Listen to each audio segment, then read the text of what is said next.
Nditimurano nene atinda kaunti-ini ya Kirinyaga gatagati-ini ka maabitha borithi na arigitani aria mekururunganaga magitete thirikari ya gavana wa iguru kwaga kumatangikira. Arigitani ano maithori meguitaga kumana na maabitha borithi gutumira rira na kuruta maithori guthararia mururungano uyu. Imeingia na utundani kwa tumbo. Na thutha wa icinga kuhiuhia ngwatiro arigitani ya matiumana wa gwika otiga gutengera akaguru ndeithio mundu akigeria gwithara kumana na maruru ma maabitha borithi. Arigitani ya megutabanagia mururungano uyu magitete thirikari ya kaunti ino iguru ria kumatigithia wira mugaru wa watho. What is this country turning to?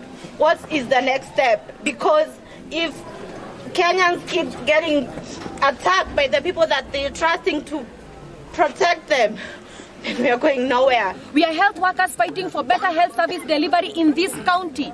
How can they injure us? How can they use tear gas on us? Arigitani ya makoretwo magomete hakuhi mweri umwe magitete mirutire miuru ya wira gatagati ka mathina mangi. Handu-ini ha Kameme TV, njitagwo Ngugi wa Gatua.